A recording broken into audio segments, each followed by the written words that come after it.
Good morning, good afternoon, and good evening, folks. Hey, welcome to another episode of the Marketing Your Practice podcast, the podcast where I get to simplify the marketing and the mindset so that you, the chiropractor, can increase your income, your impact, and your enjoyment in practice too. Now, adjust the spine and you change somebody's brain and you change their life. It's as simple as that. Now, that powerful quote is from my guest on the show today, Dr. Monique Andrews, or as she's become very affectionately known as Dr. Mo. Now, Dr. Mo is a neuroscientist, she's a chiropractor, she's an international award-winning speaker, and she talks and speaks about things health, the mind-body continuum, and life expression. She's been doing that for the last 20 years. Now, Dr. Mo is also the co-founder of the Prana Foundation, and this is in part of what I wanted to talk with her about. We'll chat about that in a moment. And with the Prana Foundation, she integrates Western neuroscience with Eastern spiritual practices. And she does this to serve as a mentor and a master teacher facilitator.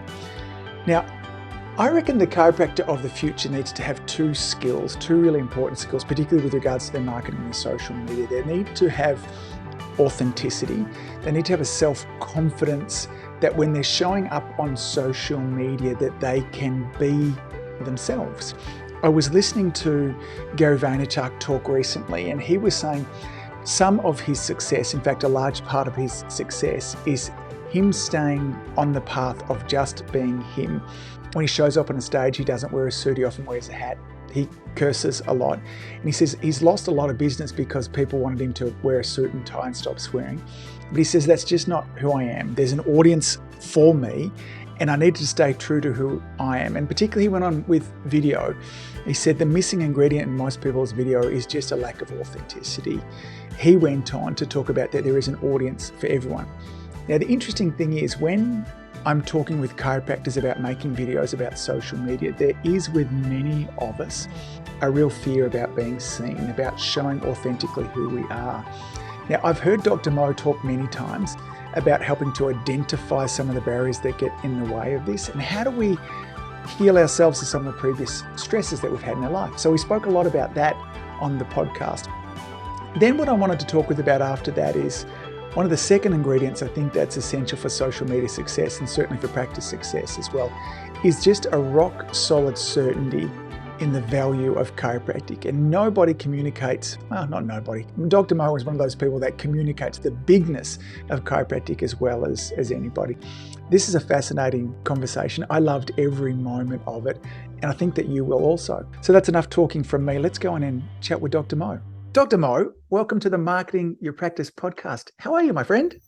Oh, thank you, Angus. I'm excited to be here with you today. I think we're going to have an interesting conversation. I'm good. I'm really good. I first came across your wonderful work in Sydney. Man, it was pre-pandemic. You came over here for the Kids Summit, and I'm like, how have I never heard of this amazing person? You know, I'm that stage 20 years a chiropractor and have traveled a lot and have listened to lots of wonderful people. And it was such a beautiful breath of fresh air, the passion, the wisdom, the ability that you have to take the complex and simplify it down was stunning for me. I'm sure most of my listeners won't be nearly as naive as what I was. But for those that might not know a little bit of your background, can you bring us up to pace in terms of what gets you to right now? Yeah. Basically, I'm a teacher and scholar in embodied neuroscience. Enwrapped in that, obviously, is chiropractic. But before I became a chiropractor, I was a neuroscience bench researcher, and published in the fields of psychoneuroimmunology, neurobiology of reward. And I was on the path, ready. I was going to do my PhD, and then along came this amazing woman, and I followed her to chiropractic school, and we got married. We're still together. We're both chiropractors, and our path has been this ever evolving journey that's just been so incredible. We were in practice for a number of years in Canada, then we taught for several years, and since then we've started the Prana Foundation, and here we are today. Can you remember what it was that first intrigued you about chiropractic, or was it literally just following love that took you there? No, I literally followed a girl. I didn't know anything. I thought I was going to go and just be like a glorified a physiotherapist. And I had no idea. In fact, even when I started chiropractic school, I really didn't know. I had a very mechanistic perspective on what it was. I thought it was back and neck pain relief. And Yes. then I think it was in my second trimester when Reggie Gold spoke on campus. Yes. And my life literally turned on its axis. Yeah. Because you're a Palmer grad, Davenport too, yes? Yes. Yeah. So it really was a baptism of fire to some extent there. Reggie was one of those in the early days too, for me. I got into chiropractic for very uninspiring reasons.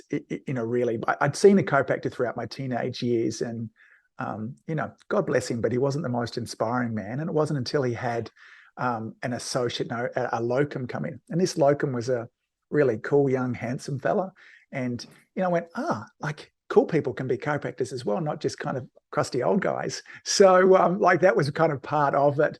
But I'm kind of going through first year and somebody hands me a chemistry of life, Reggie Gold. I'm like, oh yeah. Like there was that moment of, I get it. This is some different stuff that's kind of going on as well. Now, I wanted to have you on today.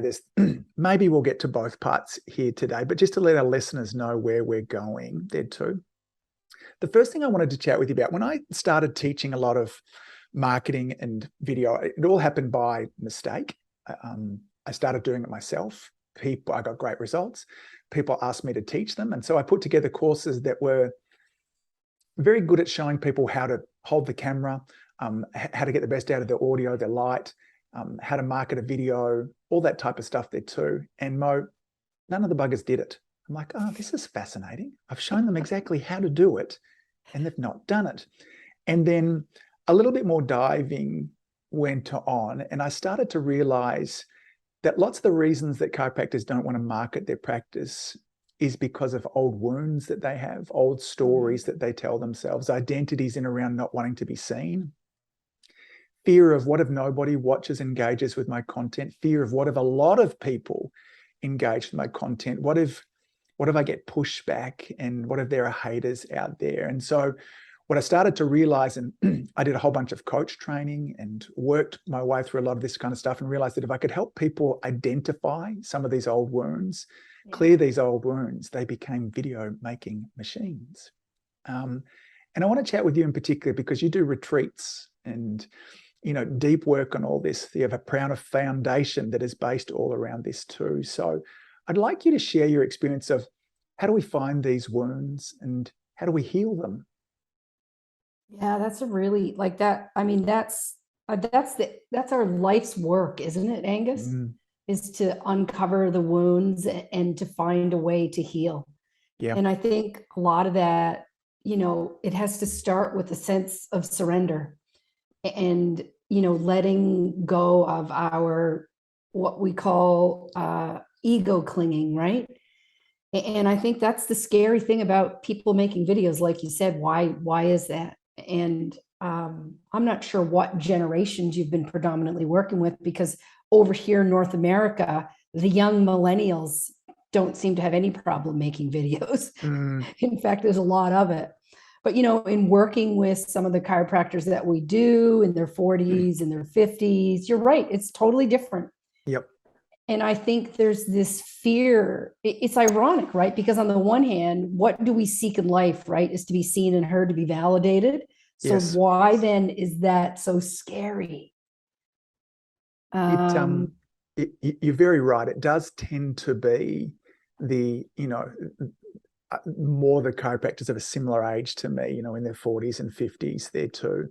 But there certainly are some younger ones also that lack that as well. There's an irony about it, because there, exactly as you said, the fundamental human needs to be seen is what kind of really gets in the way of it there too. You talk about kind of letting go of the ego. What did you mean by that? Well, I think we have this sense, I think especially in culture today, where there's so much shoulding, right? Like I should look like this, or it should look like that. And there's this built-in comparison that's present on social media. I don't know who to attribute this quote to, but this idea that comparison is the thief of joy, right? Mm.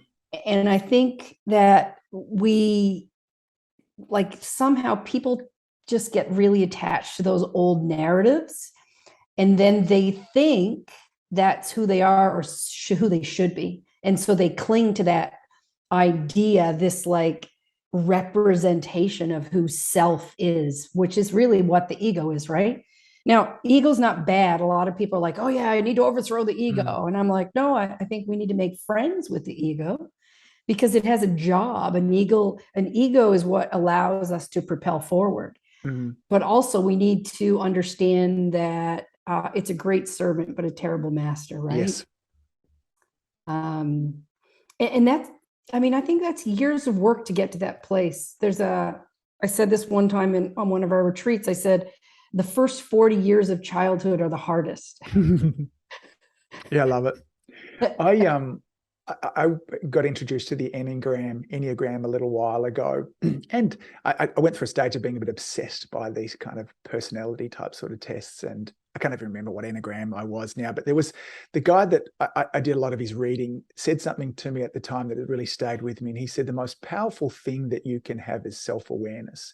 And it stuck with me because it felt to me like an overstatement. I'm like, oh, that's a long bow to kind of pull there too. But as I continue to think about it, I just agree with it more and more and more in terms of knowing, why am I doing what I'm doing? Why am I not doing what I'm not doing there too? That this idea of the better I get to know myself there too, the more free I become. In the work that under this umbrella of healing and self-healing, is it necessary for us to identify the wounds for us to let go of them? I'm particularly interested with the work that we do as chiropractors, that, if we can get these emotions stuck, for lack of a better word, and I'd like to hear you talk about the idea of stuck, because I've heard you use that before. I'm like, what does stuck mean? That there are body work, somatic work that we can do that can help to release those on a brainstem, amygdala level, that might mean we don't even need to do the talk therapy type sort of stuff to just let go of them. So yeah, and we're finding that the talk therapy, like, I think it has a place, but in terms of like healing deep wounds, no. I think it can be helpful to maybe understand conceptually, like, is my wound area attachment? Is it rejection? Is it whatever? But to answer your question, I would say no, we don't necessarily have to have a narrative around it. And in fact, if you have a trauma-informed approach at all, you don't want the narrative. And a lot of the work that we've been doing both on retreat and we teach in applied polyvagal is like working through the body. And we can take this in a couple of different directions, from a purely emotional getting unstuck perspective, but also literally how that works from a neuroscience perspective, because there's an actual physiological process at play when we go through the body. So yeah, I think, as a self-proclaimed embodied neuroscientist, yeah, I think, embodied work, somatic work is probably a faster, more effective way to get at healing. Yeah. I was listening to Gary Vaynerchuk recently. He was talking about video, and he said the most powerful ingredient of video is authenticity. He said you need to learn to be you. What was interesting in amongst that is there was another slight change there too, because I love this idea that you are enough and you are worthy. There are two things that I like to tell myself all the time. However, I think sometimes what it can lead to is a little bit of complacency. And Gary went on to say, the best version of you is enough. And I really liked that, because it also has a level of accountability that says, come on, this means we need to learn and evolve and let go. That the very best authentic version of you on video, I promise you there's an audience there. I had a podcast episode recently where I said, the number one selling album of all time is Michael Jackson, Thriller. Number 2 is Eagles. Number 3 is Led Zeppelin. Number 4, I think, is AC/DC. And I want to say, like, what do these have in common? Like, fucking nothing. Like, there's an audience for everybody. Like, it's great. I love all of them. There's an audience for everybody. Yeah. But each of these, there's a level of authenticity. There's a level of magic for them. And so, be that. But that does mean that we need to be the best you. So can you give some perhaps share some practical things first. We've got some listeners that go, look, I want to be more self-aware. I want to let go of. What are some of the body practices they can do practically? And then maybe can we talk about the neurology behind how that works? Yeah. And happy to dive into that. There's just one piece I want to add, because you're talking about authenticity. And Gabor Mate, he just wrote a brand new book called The Myth of Normal. Probably, you know who Gabor is. Yes. Great Canadian. Haven't read it anyway, yet. He says that the two drives for humans are authenticity and attachment. And when you're a child, attachment serves us, right? Because that connection really is a biological imperative. We need attachment in order to survive. As an infant, you can't survive without it. And when you're a growing child and adolescent, we do things, we behave in a way to maintain attachment, and that's normal survival. As we grow older, though, those, what he calls coping mechanisms to maintain attachment, become our personality, and it no longer serves us. Like, a coping mechanism when you're 5 is not a coping mechanism that you should be using to serve you when you're 35. And really what you want to get to is, as we age, we want to grow more into authenticity and away from attachment, right? But people tend to give up one for the other. So they'll give up their authentic expression in order to maintain their attachment in their relationships, in their work, you have it, into their, whatever their ego picture is on social media, right?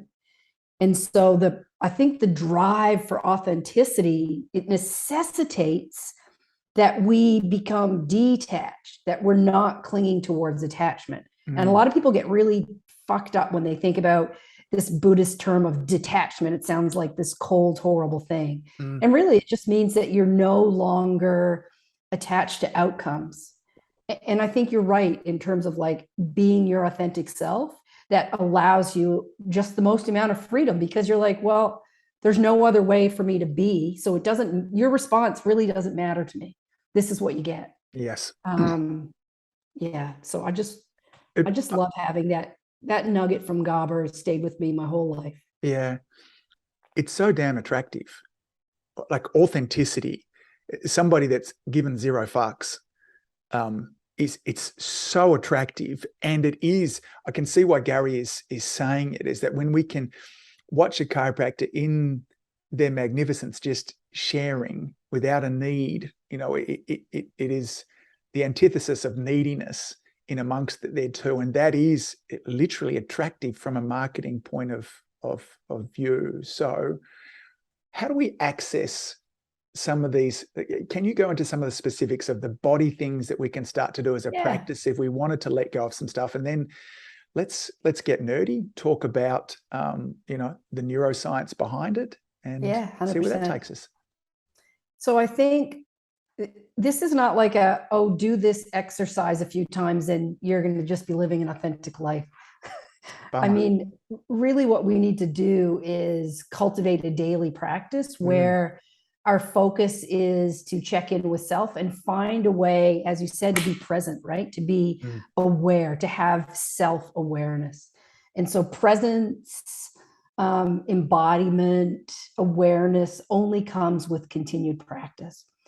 So what does that look like? I can give you a couple of really simple checking in techniques that we do in polyvagal theory. There's one that's called the basic exercise. Now, before we do it, I will tell you the purpose is to bring up vagal tone.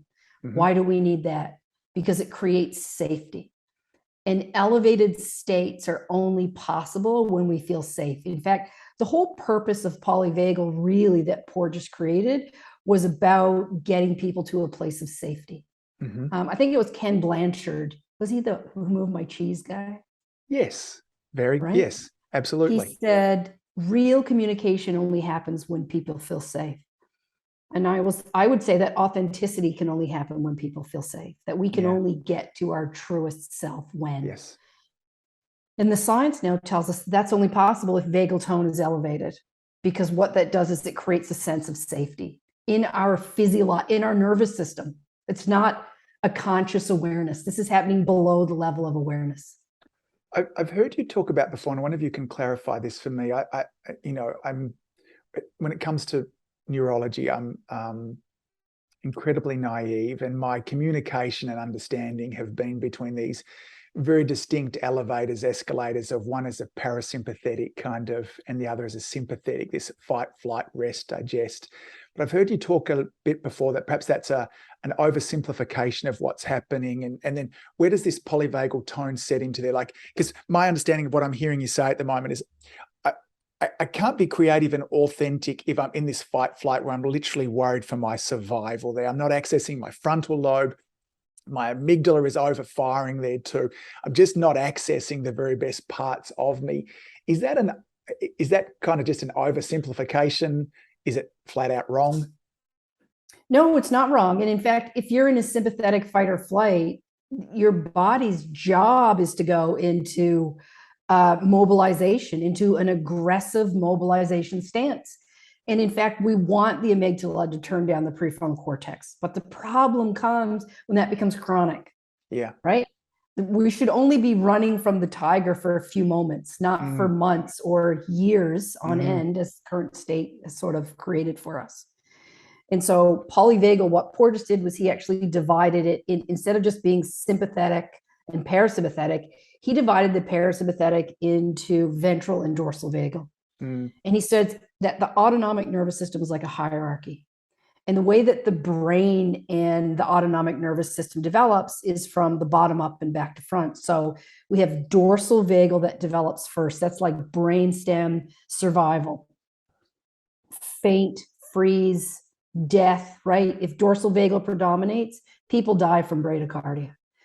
Next to develop was sympathetics. And in fact, babies are born in a sympathetic state because the third of the hierarchy, ventral vagal, hasn't developed. Ventral vagal is our social engagement. So people know the fight or flight versus rest and digest. What they don't really know is friends, freedom, and forage, which is ventral vagal. Yeah. And that's our social engagement. That's how we connect. So in the hierarchy, the autonomic nervous system develops from the lowest to the highest. So from the sort of lizard brain dorsal to fight or flight to ventral vagal. Now, we work in the opposite direction. I walk into a room, I meet you for the first time. What do? We look at each other, we probably smile, we engage, we listen for sound of voice. That's ventral vagal. I'm looking for connection. It's our highest human need, right?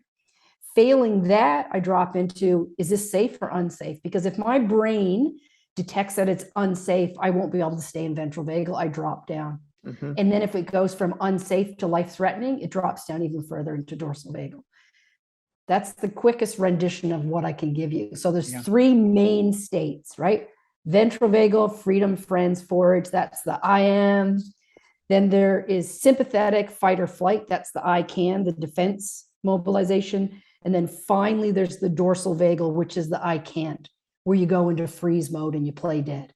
Those are the three primary states. Fortunately, there's a couple of blended states too, which allow us to experience things like bliss, being able to get up for to play a game of basketball. And then the sort of practices that we talked about, I know I'm just going to keep on harping on this, Mo, because I'm a practical person with this. So there's this level of self-awareness that we talked about there too. The basic practice that you touched base on before, is that just a self-awareness? Is it a breathing thing that we can do? Is it meditation? I can show you very simply. A couple of very simple ones. This one's called the basic exercise, where you put your hands behind your head like that. You interlace your fingers and you put them behind your head. I'm going to give it and a go. Essentially, just like that. And then what you do, without moving your head, you turn your eyes to the left and you hold that until you either sigh or yawn. Now, how do we know what's a sigh or a yawn? Because what happens is you have like a second in-breath. It comes twice. It happens to me every time I teach this. I start yawning right away. Now I don't even have to do it. I'll have to think about the exercise and I yawn. So you do it. You look one way with your eyes until you sigh or yawn, and then you look the other way. And that literally has the effect of bringing up vagal tone, because you would never assume that posture if you weren't safe, would you? No, it's very open. It's exposing all of our And it abdominal, also chest organs. it anatomically tractions the vagus in a way that stimulates it or activates it, and it brings up tone. That's called the basic exercise. Number one, super simple. The other really common one is the polyvagal 4-7-8 breath. Yes. And when we breathe in, we know that elevates sympathetics, right? So when you breathe in, increases sympathetics, that increases your heart rate, that decreases heart rate variability. I'll come back to that in a moment. When you breathe out, that decreases your heart rate, that increases heart rate variability, which means it's bringing up vagal tone.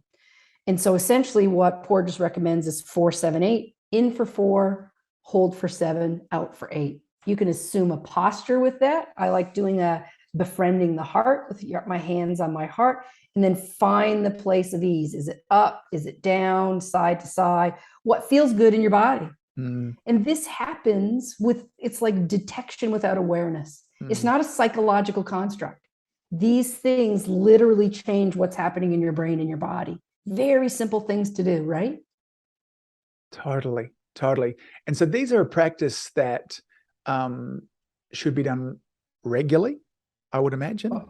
Yeah, especially if you're not in a ventral vagal state. If you're in sympathetic, which so many people are and have been for the last few years with everything that's happening. Yes. This could be a practice that you do several times a day, or anytime you're feeling like you've been triggered. And it just helps to calm the nervous system down. And the more often you do it, the more rapid you can create change and effect. Can you do it just through the breath? I've seen that kind of breath of almost the double inspiration and then out. Is that another way that might kind of reverse engineer the same outcome? Or how important is the tractioning of the vagal system? Well, with that I'll posture? tell you what, the key piece, and I know the double inhalation because I've studied and teach breath work myself, but the key is you always want to prolong the exhalation. Yes. Because that brings up the vagal tone. And that's just a function of cardiac sinus rhythm, our respiratory sinus rhythm, right? When we breathe in, the heart rate goes up. When we breathe out, the heart rate goes down. And that flips heart rate variability, which is this measure of tone in the autonomic nervous system, right? If we have elevated heart rate variability, that means the parasympathetics are up. This is the desired state. Unless you're being chased by a tiger, then please don't practice the breathing technique, run, right? You want fight or flight. We can see how, from a chiropractic point of view, again, even if we went super mechanistic here and said that somebody had a whole bunch of restrictions through their thoracic spine, that just meant that rib elevation was decreased. There wasn't, activation through their tooth. If somebody's not breathing properly, their ability to be able to get that range that might kind of calm their system has got to be impacted by something. There's plenty of research on rib expansion, pre and post adjustment there that would, dovetail all of this right back in together. And there's research on what happens with breathing, that like if you're a shallow breather, for example, how your lung capacity and expansion actually has a direct connection to the amygdala. And it will it'll signal your amygdala to have a response or not. Because when your breathing goes shallow and it's shortened, your amygdala goes, something's going on. It detects there's a lack of safety, and then it starts to drive the whole system. So, I mean, there's so much fascinating research that just dovetails together when you start to look at what's happening sort of in the embodied, more somatic world, which I think until the last 10 years, people thought that a lot of it had to do with psychology and somehow emotion wasn't physiological. Now, of course, we know that's not the case. The drive back for this kind of somatopsychic is really growing through there too. So, the other thing I want to really, obviously, I mean, it should be obvious, but it's not, is encourage our listeners there too to make sure that they're getting adjusted. I've had a different experience of my adjustments this last 14 months. I've always had chiropractors work for me over the 20 years prior. And so therefore, we've jumped on the table in between when someone had a spare spot, and I always got checked each week, but it was in that way.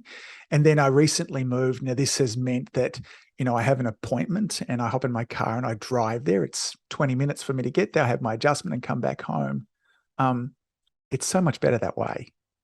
It's night and day, the difference. And my wife is a chiropractor like yours. So I could go in that room there and have Lauren adjust me And I love her adjustments. It's taken me a little while to tell her this is very selfish about what works there too. So, but so many chiropractors, I did it for 20 years, use chiropractic, a very inferior version of it as well. Simple practices like the ones that you've shared, breath work, self-awareness, that practice there, as well as getting an adjustment help. Anything else?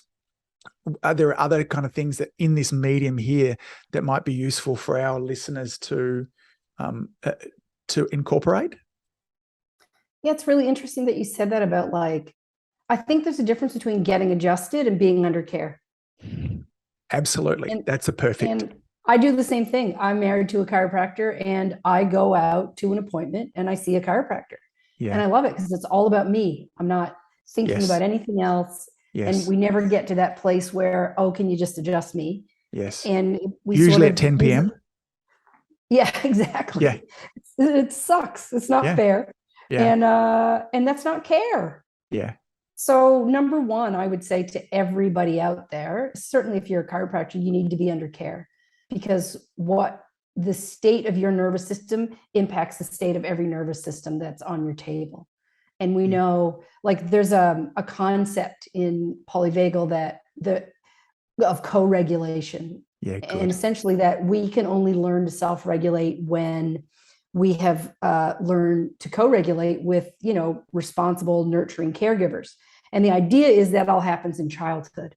And I actually think that chiropractors are super co-regulators, that we're like you said before we jumped on today, kind of like the tuning forks, right? Yes. For people. Well, this is something, I'm glad you brought this point up, because the next one I want to talk, this is something that you articulated that has been a belief of mine that I'd not been able to put into words the way that you did. I'm watching it now. I have two big kids and I have a little one at the moment, Sonny, who's just turned 12 months old. And I watch his absolute inability to self-regulate. Like when we walk past a park and don't stop, it's the end of the freaking world. It's fabulous to watch. And being aware that he doesn't have that ability just to be disappointed now. It's just tears like you've never experienced before. And it's our job, Lauren and I, to provide safety and let him know that it's okay, and then let him tune to us in those environments there too. And you shared that, I was talking to Lauren about this morning, this idea that, our patients as a general rule certainly see us a lot of times, as opposed to going to a visit to their GP every now and then. A lot of our visits are a lot longer. We're putting our hands on touching people there too. And we tend to, as a general rule, chiropractors tend to have a different way that we view the world. There's an optimism, even through the difficulty of the last few years, that I went, fuck, we're just such wonderful co-regulators. That's why people love coming to see us, because their physiology picks up on our physiology. It's brilliant.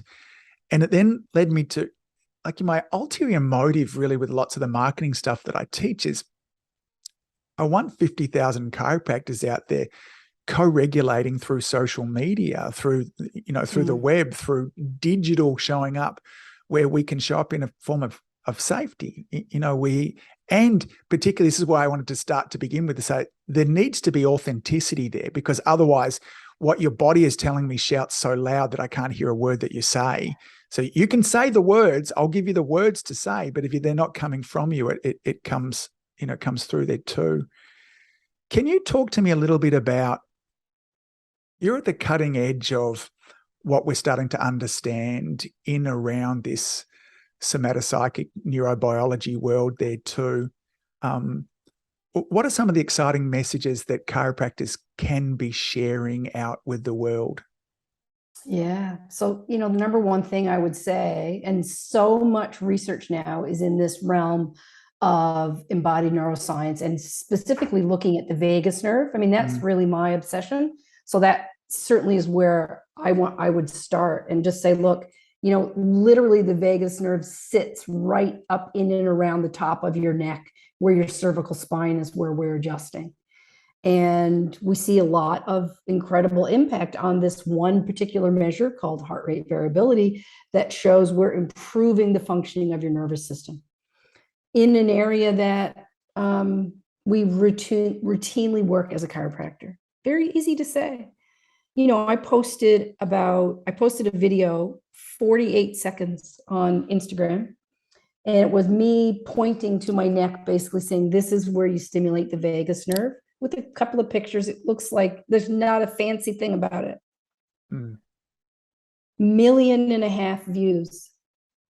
I had my Instagram following went from I think 7,000 to almost 21,000 in 3 days.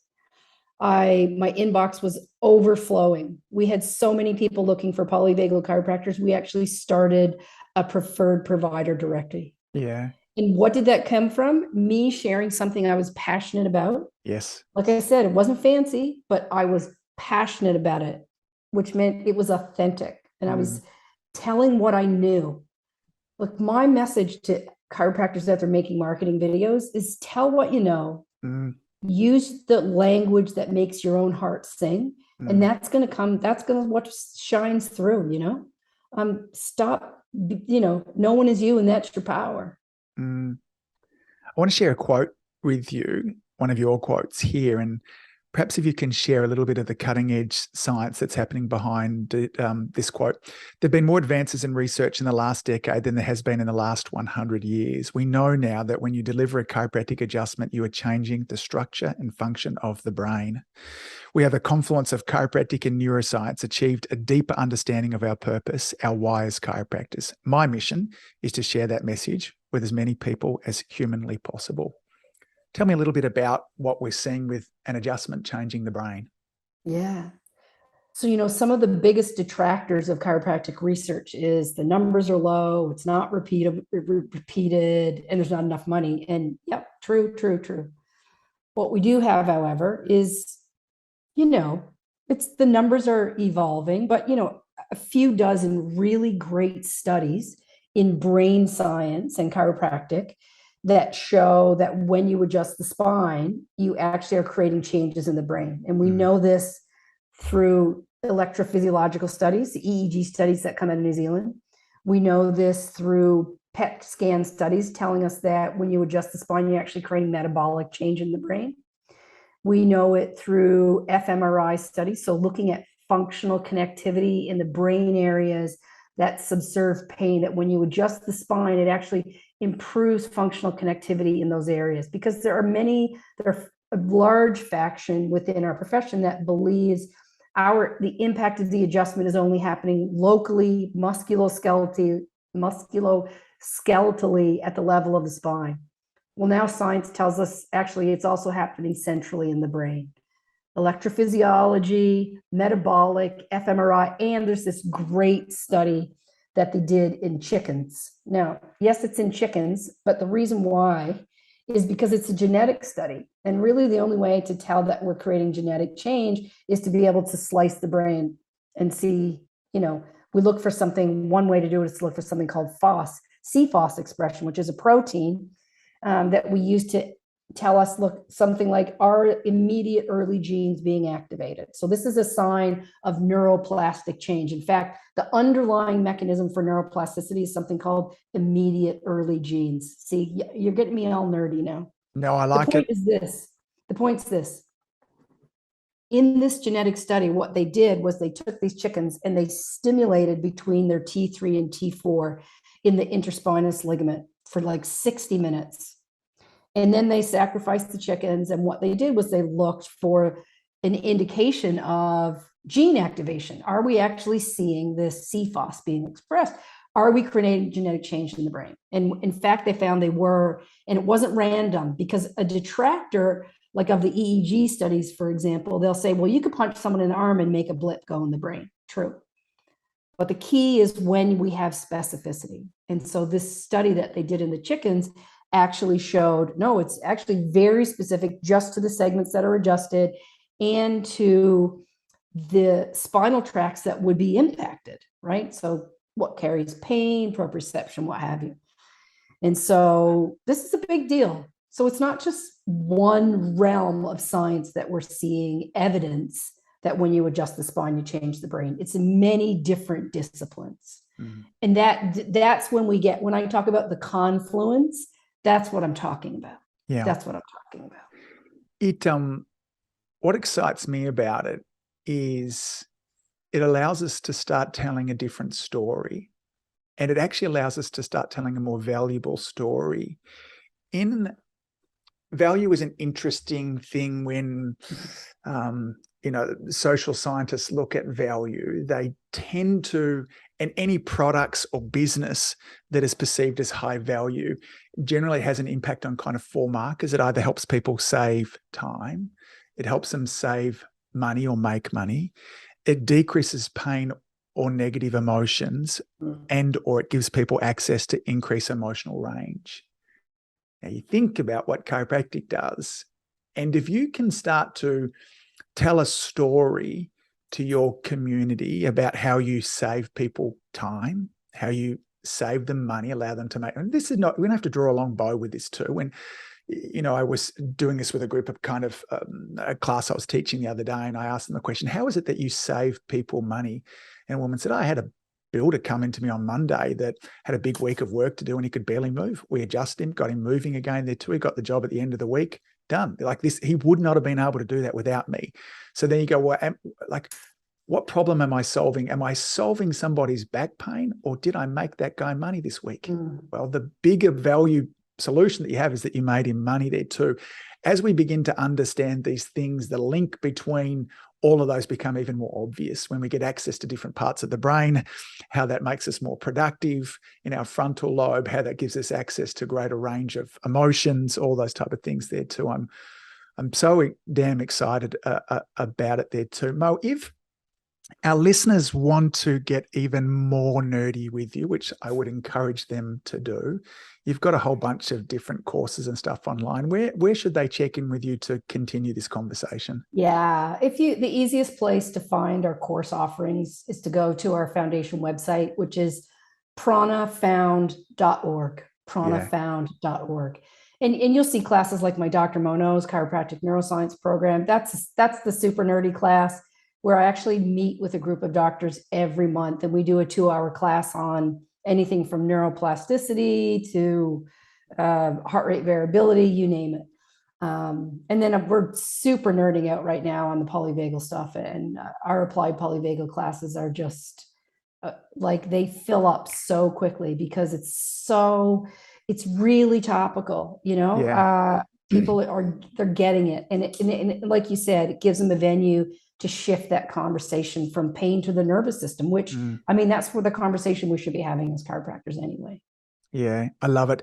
Thank you for sharing so generously with us today and our listeners. I've got a couple of strategies there that they can start to access more authenticity and, move up those levels to, friends, forage and freedom as well, which helps them be a better tuning fork for their community as well. Mo, any last thoughts that you'd like to share with our crew? I don't know. I guess I think I would just say to not be afraid to dive in if something that interests you, to just, the only thing that makes us a different person 1 year from now than we are today is the people we meet, the books we read, and the places we go. Beautiful thoughts. Have a wonderful afternoon. Thanks for sharing. Thank you so much. Thank you.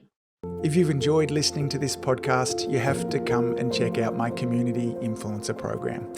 It's my monthly coaching program where we take all this material and I'll work with you to help you apply it, implement it, and systemize it.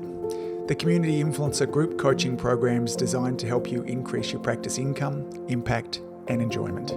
Join me over at anguspyke.com/join. That's anguspyke.com/join. I'd love to see you there.